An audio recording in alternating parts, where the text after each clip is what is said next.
Para Presidente da Assembleia Municipal, Senhoras e Senhores Deputados Municipais, Senhores Presidentes de Junta de Freguesia, colegas de variação, quero começar esta minha primeira intervenção deste novo mandato dirigindo uma saudação calorosa a todos os membros da Assembleia, desejando a todos os maiores sucessos no desempenho de tão importantes funções.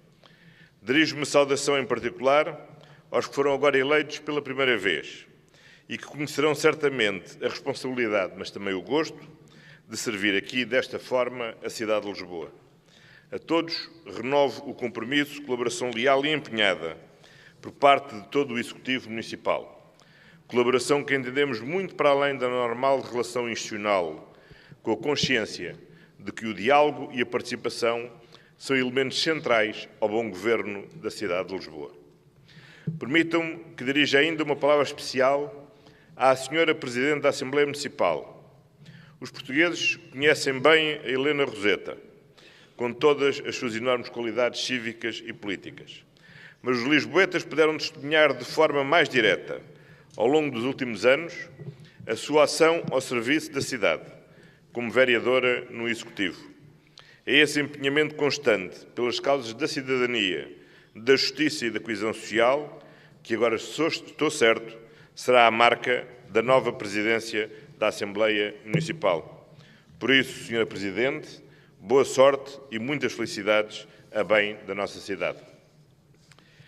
No passado dia 29 de setembro, os lisboetas deram às listas do Partido Socialista uma maioria absoluta na Câmara e na Assembleia Municipal e uma vitória clara na maioria das juntas de freguesia. A amplitude deste resultado eleitoral, correspondente, aliás, à diversidade de pessoas, organizações e movimentos que se uniram em torno da candidatura Juntos Fazemos Lisboa, dá-nos uma enorme responsabilidade. A responsabilidade absoluta de continuarmos a saber ouvir todos e o dever de sermos coerentes com os compromissos que perante todos assumimos. O que nos propusemos fazer na campanha eleitoral é o que vamos fazer ao longo deste mandato que agora se inicia. Queremos dar continuidade a uma orientação política que foi capaz de equilibrar as contas, fazer obra, valorizar a participação, dinamizar a economia, promover a solidariedade e os direitos sociais.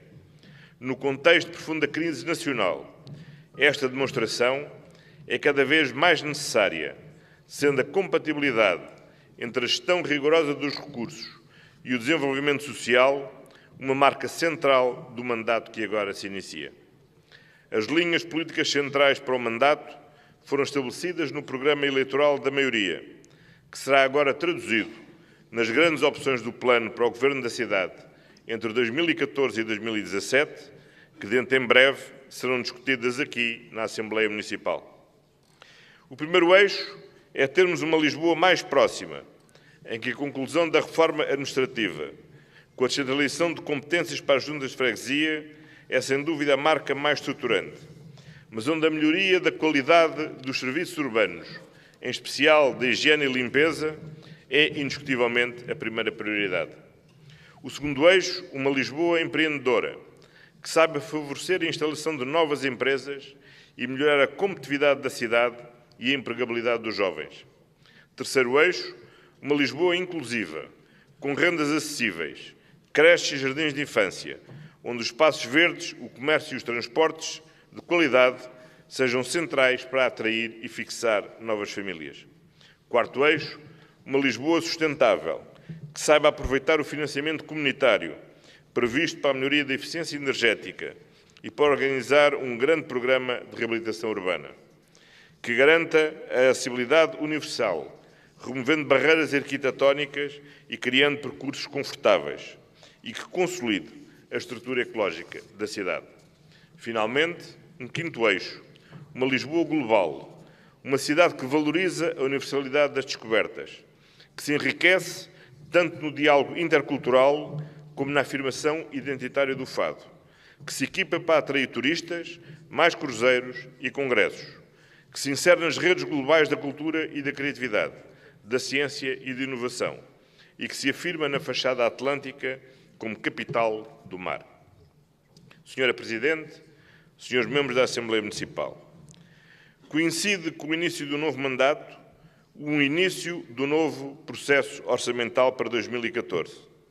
Não querendo agora antecipar esse debate, quero desde já referir as suas duas principais prioridades. O orçamento é, naturalmente, o instrumento de política em que os eixos e os respectivos programas têm tradução, através da gestão das receitas e da afetação das verbas necessárias à sua implementação. A primeira prioridade da proposta de orçamento da cidade de Lisboa para 2014 é, necessariamente, dar cumprimento ao programa eleitoral agora transformado, por vontade dos lisboetas, em programa de governo da cidade. A segunda prioridade deste exercício orçamental é, naturalmente, conseguirmos manter um equilíbrio entre as receitas e as despesas estruturais do município. As grandes tendências que os dados orçamentais revelam são as de uma significativa redução das receitas estruturais da cidade, resultado do agravamento da crise económica que o país atravessa e de alterações já concretizadas no quadro fiscal. De 2010 para 2013, as receitas estruturais do município desceram cerca de 120 milhões de euros.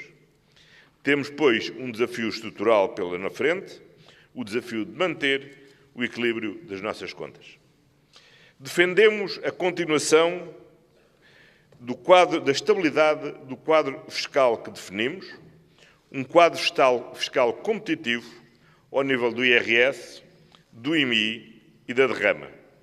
Não queremos alterá-lo, pois pensamos que é um fator de competitividade e da atratividade populacional de que Lisboa tanto precisa, constituindo igualmente um apoio que as famílias e as empresas nesta fase difícil que atravessamos tanto precisam. Não é, aliás, a estas decisões fiscais municipais, que aqui consensualizamos e aprovamos por unanimidade, que se deve a referida redução da receita estrutural.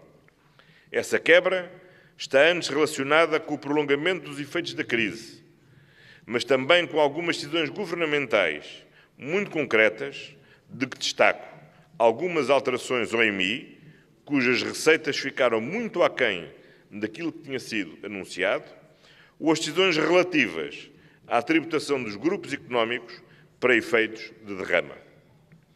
Mas mais ainda, o Governo já anunciou o fim de dois impostos, o Imposto Municipal de Transações e a derrama, a partir de 2016. Este anúncio foi feito sem qualquer consulta prévia ao município de Lisboa e sem que fosse avançada qualquer contrapartida num movimento que atingirá em mais cerca de 130 milhões de euros a custos de 2013 as receitas do município. Ora, é preciso ser muito claro.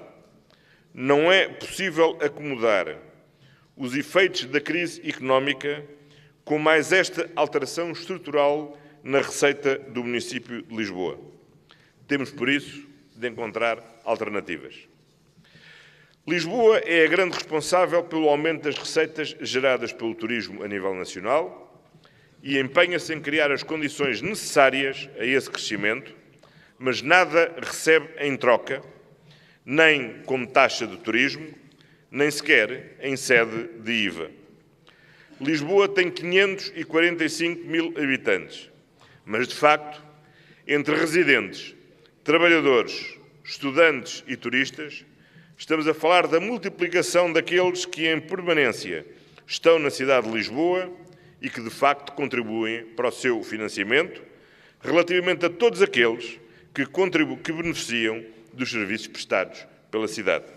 Como costuma dizer a nossa Presidente, o perímetro da nossa receita é claramente inferior ao perímetro da nossa despesa. Isto tem custos associados, que assumimos com gosto e com a responsabilidade própria de uma cidade capital, mas que também nos devia garantir as devidas contrapartidas. Esta é, claramente, uma questão de equidade. É, portanto, urgente, no quadro do diálogo com o Governo Central, equacionar uma solução específica para este problema igualmente específico que é o da capital do país. Neste sentido, tanto na Câmara como na Assembleia Municipal, e independentemente de termos aqui uma maioria absoluta, é importante haver um consenso tão alargado quanto possível, vou já terminar, Sr. Presidente, certo? Até porque, tanto alargado quanto possível. Claro que se é uma solução geral ao nível fiscal, não resolveremos os desafios de fundo, mas também não podemos ficar à espera de uma solução ao nível do Governo para encontrarmos respostas para o nosso problema de desequilíbrio estrutural. Para isso, para não aumentarmos a carga fiscal das famílias e das empresas, teremos igualmente de equacionar a subida das taxas praticadas pelos nossos serviços, não apenas como forma de equilibrarmos a receita, mas também como meio para promover uma utilização mais eficiente e responsável desses mesmos serviços. Finalmente, há um terceiro ponto prioritário que gostaria de partilhar convosco e que se prende com as contingências financeiras, fruto da extinção da EPUL e em resultado provável de processos litigiosos do passado que brevemente terão fim. A Câmara de Lisboa irá assumir em 2014 importantes contingências financeiras. São situações extraordinárias que exigem respostas igualmente extraordinárias.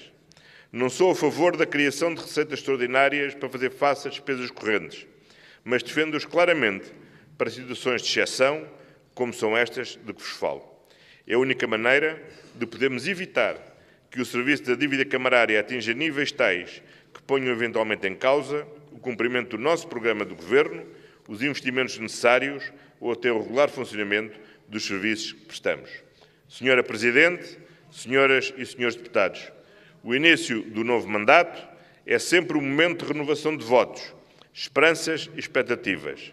Faço aqui hoje com a convicção, o empenho e o entusiasmo de, ao serviço de Lisboa e dos lisboetas, encontrarmos a nossa principal forma de cumprir a cidadania ativa. Muito obrigado a todos e bom mandato.